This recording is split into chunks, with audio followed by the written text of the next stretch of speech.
Eh, tadi lu masih bekal aja dari kayaknya di sekolah? Masih dong. Lah? Kalau ntar dia lapar di sekolah gimana? Jajan. Makanan di kantin belum tentu bersih, belum tentu cocok. Lah, lagian kan kalau gitu ada program makan bersih gratis. Tapi kan Nggak tahu maksud lo, kita mainin aja di flip side. Oke.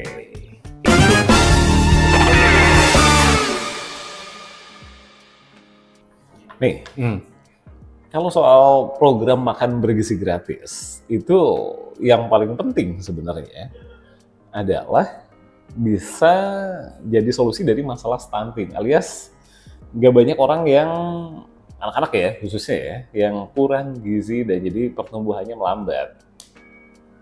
Satu hal yang perlu tahu Kram, program makan bergizi gratis itu salah satu program unggulan dari Presiden dan Wakil Presiden kita di Pilpres 2024 kemarin. Program ini itu bakal berlangsung di semua tingkatan sekolah, dari sekolah dasar sampai sekolah menengah. Dari mulai SD, SMP, SMA, SMK, sampai sekolah-sekolah yang berbasis keagamaan, santri dan santriwati misalnya, itu juga bakal kebagian program ini. Terus program ini punya tujuan yang menurut gue sih, lo juga perlu memikirkan ulang nih. Ini ngasih makanan gratis ke 82,9 juta orang Indonesia sampai tahun 2029.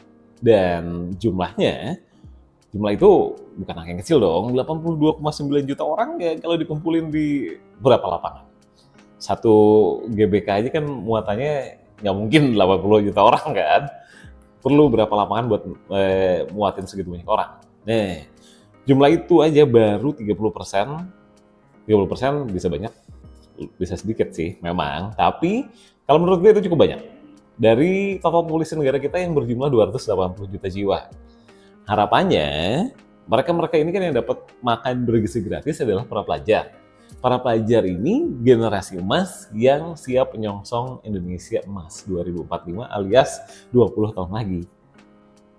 Nah, terus program ini juga dimulai dari pemberian makanan untuk 600.000 siswa di hari pertamanya 6 Januari kemarin. Dan dari langkah awalnya sih ini terbilang cukup baik ya, karena bukan program yang sebentar kan, program ini bakal berlangsung lama banget dan ngelibatin berbagai distribusi makanan secara masif ke seluruh Indonesia. Memang, kalau lu bilang angkanya masih kecil-kecil, memang. Kalau lu bilang angkanya, ulang ya, memang, kalau lu bilang angkanya masih nggak gede-gede amat, ya iya sih. Tapi lu perlu ingat juga, Kram, target awal Badan Gizi Nasional atau BGN itu 3 juta anak di 3 bulan pertama. Ya, kadang-kadang kan memang ada sesuatu yang tidak sesuai dengan rencana ya. Tapi yang pasti, program makan bergizi gratis ini punya misi mulia, Kram. Gini, Presiden Prabowo itu secara konsisten nekenin kalau program makan bergizi gratis ini bukan sekedar ngasih makan, alias bukan sekedar gantiin bekal yang biasa dulu buat tadi. Nah, tapi juga ngatasin masalah stunting yang jadi masalah serius di Indonesia, Kram. Nah, kan lu tahu ya, anak yang asupan gizinya bagus, itu pertumbuhannya juga bakal lebih potensial, Kram. Dan kalau pertumbuhannya potensial lebih baik, akademisnya juga kecenderungannya lebih baik. Makan bergizi gratis juga ngedorong orang tua, utamanya mereka yang berada di kelas menengah bawah ya, buat mastiin anaknya ke sekolah dan keluarga itu cukup mikirin pendidikan daripada tanggung jawab lainnya. Alias ya udah, fokus aja anak dapat pendidikan yang baik, masalah makannya setidaknya buat makan siang udah ditanggung sama sekolahan. Satu yang perlu lo catat juga, Kram, program ini nggak hanya berlaku buat siswa sekolah. Pak Prabowo itu bakal memperluas jangkauan program makan bergizi gratis ke ibu hamil dan balita di seluruh Indonesia. Nih ya, kalau kita ngambil data dari World Food Program atau WFP, program pemberian makan siang gratis ini terbukti udah membantu lebih dari 418 juta siswa secara global. Angka itu terdistribusi di 76 negara, termasuk Indonesia. Tapi problemnya untuk melaksanakan yang namanya program makan bergizi gratis nasional itu kurang banget persiapannya. Minimnya persiapan. Sampai sekarang kan terlihat banget ya, kalau dari menunya semakin hari semakin minim. Saking nggak pedenya dengan program ini, Ada loh sekolah-sekolah yang melarang siswa memfoto makanan. Bahkan banyak yang menilai kalau makanan itu nggak layak, dan program ini ternyata belum dijalankan secara nasional. Beberapa provinsi masih sepi-sepi saja, misalnya Sumatera Barat. Gubernur Sumatera Barat, Mahyildi Ansarullah, mengaku keterbatasan perlengkapan dapur umum menjadi penyebab utama program MBG batal dilaksanakan atau diundur di provinsinya. Yogyakarta juga belum melaksanakan program ini dengan alasan belum menerima arahan resmi. Tapi masalah utamanya ya karena dananya belum tersedia. Pemerintah bilang anggaran program MBG di sejumlah daerah masih memakai uang pribadi Prabowo Subianto, misalnya Kendari, Sulawesi Tenggara. Mereka belum menggunakan anggaran pemerintah yang 71 triliun itu. Penggunaan dana pribadi ini memicu kritikan terkait persoalan akuntabilitas. Pemerintah diminta transparan mengenai status penggunaan dana pribadi dan mekanisme pengembalian dananya. Jadi Dip, jelaskan dong kalau program ini menunjukkan persiapan dan perencanaan program yang terlalu tergesa-gesa alias tidak matang. Jadi Dip, jelaskan program ini persiapan dan perencanaan programnya terlalu tergesa-gesa alias tidak matang. Beberapa hal fundamental belum jelas diatur. Misalnya nih, proses penyediaan bahan baku, memasak, pendistribusian, menu yang disajikan, syarat mitra jasa boga yang diajak kerjasama, sampai pihak yang akan mengawasi jalannya program, itu semua belum jelas. Sebaiknya sih, agar program MBG ini lebih tepat sasaran dan efektif, pemerintah bisa mendata ulang, penerima, dan wilayah prioritas program MBG. Pemerintah bisa juga menyusun pedoman teknis, sosialisasi kepada calon vendor atau mitra, dan membuat proyek percontohan. Dan kurang sekarang. Program ini tuh dirancang buat jadi investasi jangka panjang. Kalau alasan yang pertama tadi menurut lo masih merasa kurang kuat, ada alasan yang kedua ini. Program makan bergizi gratis harus diakuin itu emang masih banyak kekurangan di sana-sini. Tapi ya wajarnya sih, namanya juga kan baru mulai. Ada trialnya dulu lah, dan kalau ada trial, error itu kan hal yang wajar. Trial and error gitu kan. Dan pastinya punya tantangan lah, apalagi kalau udah ngomongin soal logistik. Nih, kalau harus bagiin makanan ke puluhan juta anak di berbagai daerah, Indonesia negara apa sih? Negara kepulauan. Aksesibilitas sama kondisi geografis, topografisnya beda-beda. Ada daerah yang di pegunungan, ada daerah yang harus nyebrang kali, nyebrang laut gitu kan. Gimana rantai distribusi makanannya? Terus harus diakuin juga kalau program ini tuh kegiatan yang kompleks gitu ya. Nggak sesederhana itu. Jadi memang mimpi besar itu ya prosesnya juga nggak bisa sebentar. Termasuk buat mastiin penyaluran makanan tepat waktu, bermutu, terus standar kebersihan dan keamanan pangannya juga nggak main-main. Satu fakta lainnya adalah, lo pasti tahu juga nih kenapa. Ada yang namanya kebiasaan makan warga setempat. Dari mulai kebiasaan makanan daerahnya, terus religiositasnya gitu kan, ada macam-macam yang membuat daerah tertentu pantang untuk makan sesuatu. Terus belum lagi ini kan utamanya sekarang buat anak-anak sekolah. Anak-anak sekolah banyak juga loh yang sudah pantang atau alergi sama makanan tertentu. Dan hal-hal kayak gitu jadi faktor-faktor yang perlu dipertimbangin dalam netapin standar makan siang pakai standar gizi yang konsisten. Terus hal lain yang bikin MBG cukup batuk-batuk dalam tanda kutip, variasi di tiap daerahnya. Ini kan lagi-lagi nih, tadi gue udah bilang, Indonesia adalah negara kepulauan. Kalau kita nyamain antara satu daerah dan daerah lain, ya akan bisa dong apa yang ada di Jawa, di Sumatera, Kalimantan, Sulawesi, sampai Indonesia Timur, jelas nggak bisa sembarangan. Prinsipnya kan harus sama, menuhin kebutuhan gizi para siswa dari PAUD sampai SMA. Elemennya harus ada karbohidrat, vitamin, protein, dan boleh ditambah susu. Implementasinya boleh pakai nasi, sayur, lauk, dan buah. Susu tadi opsional ya. Nih, Kepala Komunikasi Kepresidenan Indonesia, Hasan Nasbi udah ngasih tahu. Buat tahap awal ada 190 satuan pelayanan pemenuhan gizi atau SPPG yang berjalan di bawah koordinasi Badan Gizi Nasional. Dapur-dapur itu udah jalan di 26 provinsi Indonesia loh, Tam. Selain itu, buat mastiin higienitasnya, SOP di dapurnya juga harus oke.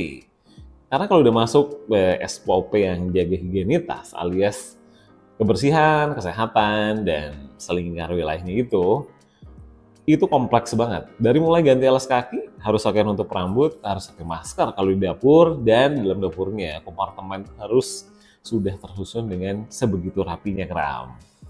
Di tahap pertama ini, perkiraannya sih biayanya bakal sampai 71 triliun. Gede banget emang, tapi ya impact-nya kan berpotensi segitu gede juga. Buat targetin ngasih 15 juta orang di tahun pertama. Emang sih, program ini penuh dengan kritikan, utamanya soal biaya, tapi ingat, lagi-lagi Pak Prabowo bilang, kalau ini investasi jangka panjang, yang penting buat kesejahteraan rakyat. Investasi jangka panjang betul, tapi lo kan tahu sendiri, anggarannya terancam habis. Nyambung nih Dip sama poin gue yang tadi. Badan Gizi Nasional tengah mengajukan tambahan anggaran untuk program makan bergizi gratis. Sebab menurut Menteri Zulkifli Hasan, anggaran yang ada cuma cukup sampai bulan Juni 2025. Menurutnya, Kepala BGN dan Menteri Pertanian tengah berusaha mencari tambahan dana sebesar 140 triliun. Karena anggaran yang ada saat ini, 71 triliun itu diakui cuma cukup sampai Juni 2025. Sehingga perlu adanya dana tambahan. Itu pun belum tentu bisa memenuhi kebutuhan pengadaan untuk program makan bergizi gratis selama setahun penuh. Mengingat pengeluaran untuk belanja bahan baku akan semakin tinggi juga kan. Tapi Kementerian Keuangan memastikan anggaran 71 triliun untuk program makan bergizi gratis tidak membebani defisit APBN di 2025. Nah, jadi dari mana uangnya? Itu kan belum jelas juga ya, apakah program ini masih tetap dipertahankan? Jangan salah loh. Ini kan habis, mungkin nanti bisa diisi lagi. Dan yang lebih penting dari anggaran yang mungkin aja habis, ya belum tentu. Di sini ada yang lebih penting. Yang pertama, ada perekonomian teman-teman kita yang ada, kita sih di kota ya.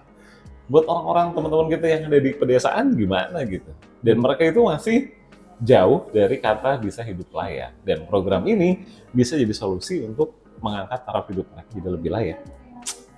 Tadi gue udah bilang soal kita sih di kota Kram gitu kan. Alias perekonomian ya setidaknya kita sudah sedikit atau mungkin syukur-syukur cukup lebih baik dari teman-teman saudara kita yang ada di desa gitu. Dan program makan bergizi gratis ini klaimnya Presiden Prabowo bakal menghapuskan kemiskinan ekstrim yang rata-rata terjadi di kawasan pedesaan dan bisa mengoptimalkan hasil panen para petani yang rata-rata datangnya juga dari desa. Juga para nelayan yang rata-rata lagi-lagi tinggalnya di desa buat jadi bahan baku makan bergizi gratis. Gak cuma itu, Presiden Prabowo juga udah bilang kalau program ini bisa ngasih kontribusi ke pertumbuhan ekonomi Indonesia. Minimal 1,5 sampai 2%. Bayangin Kram. Pak Prabowo juga bilang kalau program makan bergizi gratis alias MBG ini bakal bikin ekonomi pedesaan, kecamatan, dan kabupaten makin berdaya. Gak percaya? Lo lihat data ini deh. Dia nyebut peredaran uang di desa bakal naik 800%. Angkanya ada nih dari 1 miliar jadi 8 miliar per tahun. Karena apa? Program makan bergizi gratis. Nih ya, ada data lagi dari Kepala Badan Gizi Nasional, Dadan Hindayana, yang sebelumnya bilang kalau Presiden Prabowo bakal investasi besar-besaran buat program makan bergizi gratis ini. Programnya kan jalan tahun 2025 alias tahun ini. Badan Gizi Nasional bakal ngabisin 1,2 triliun per hari. Ingat ya, per hari. Nah, kalau udah jalan normal, investasi yang dibutuhin tuh sekitar 400 triliun buat 1 tahun. Nah, nantinya secara bertahap makan bergizi gratis bakal disalurin ke 82,9 juta orang. Mereka gabungan sih Kram, gak cuma anak sekolah doang, tapi ada ibu hamil, juga balita yang ada di seluruh Indonesia. Nah, ada data lain yang menurut gue sih menarik buat lo simak juga. 75% dari dana 400 triliun itu atau 800 miliar diantaranya bakal digunain buat intervensi pembelian produk-produk pertanian atau bahan baku makanan yang dipakai buat di makan bergizi gratis. Pak Prabowo sendiri udah negesin kalau bahan pangan buat program makan bergizi gratis harus berasal dari dalam negeri. Nggak boleh ya impor-impor. Terus program makanan bergizi gratis ini ngelibatin peran desa, koperasi, badan usaha milik desa alias BUMDes-Kram, termasuk juga UMKM dalam penyediaan makanannya. Efeknya, nyiptain peluang usaha baru. Contohnya, produksi sayur-sayuran, dan produksi daging, terus produksi telur, sama bahan makanan lain yang termasuk susu tadi. Kalau udah begitu, perputaran uang di desa bakal lebih banyak dan ekonomi desa bakal jauh lebih baik. Nih Kram, kalau rasa data-data tadi masih kurang solid, kurang kuat, nih ada pernyataan dari anggota Dewan Ekonomi Nasional Arif Ansori Yusuf yang bilang kalau program MBG itu secara nggak langsung juga bakal ngurangin beban konsumsi rumah tangga. Asumsinya, konsumsi rumah tangga makanan per anak di Indonesia itu Rp10.000. Kalau dihitung 20 hari, satu keluarga bisa hemat Rp400.000. Tinggal lo kali aja deh Kram, berapa tuh jumlah yang bisa dihemat. Dan kalau 1 tahun ke depan, program ini bisa ngebantu rumah tangga yang terkena kesulitan ekonomi. Banyak yang bilang loh tahun ini dan tahun kemarin, alias yang udah berapa waktu dari selesainya COVID, baru kerasa efek pandeminya. Yang jelas tuh ya, yang sangat disayangkan dari program ini adalah potensi food loss dan food waste-nya yang sangat-sangat besar. Kalau melihat respons anak-anak di minggu pertama, ada yang komplain terkait lauknya yang gak enak dan gak dihabiskan. Kayaknya nih ya, potensi makanan sisa atau food waste akan makin banyak lagi. Sejauh ini sih gue belum nemu ya riset yang mengatur terkait pengelolaan food waste di program ini. Padahal ini hal yang krusial loh, karena potensinya besar banget. Yang gue paham, Dip, jangankan soal food waste, penanganan teknis dan dana program ini aja masih belum jelas. Direktur Eksekutif Center of Reform on Economics Indonesia Muhammad Faisal mengingatkan risiko food waste di program MBG karena tidak mungkin menunya mengikuti selera setiap siswa. Tapi tahu nggak sih, Dip, tanpa program MBG aja, Indonesia sudah masuk sebagai negara dengan tumpukan sampah makanan tertinggi di dunia loh. Indonesia sudah menyumbang 20,9 juta ton sampah makanan per tahun. Jumlah ini bahkan masih lebih besar dari sampah makanan di Amerika Serikat yang sekitar 19,36 juta ton. Di Brazil, 12,58 juta ton per tahun. Kedua negara tersebut punya jumlah penduduk yang banyak seperti Indonesia. Nah, Bappenas sendiri pernah membuat riset potensi kerugian Indonesia akibat sampah makanan itu mencapai 551 triliun rupiah setahun, atau setara dengan 4 hingga 5% nilai produk domestik bruto kita. Jadi bayangkan, kalau kita nggak mengelola sampah makanan dengan baik, bukannya profit program unggulan pemerintah ini, malah jadi program yang tekor banyak kan? Untuk hal ini udah kita bahas juga secara menyeluruh di website kami, thestance.id. Bisa cek ke situ ya. Jadi gimana Stancers? Kalian lebih milih program makan bergizi gratis ini dilanjutkan? Atau perlu dikaji ulang? Kalau iya, silahkan pilih klip. Kalau tidak, pilih side. Kalau tidak, pilih side. Jangan lupa like dan subscribe The Stance ID untuk mendapatkan video-video seperti ini.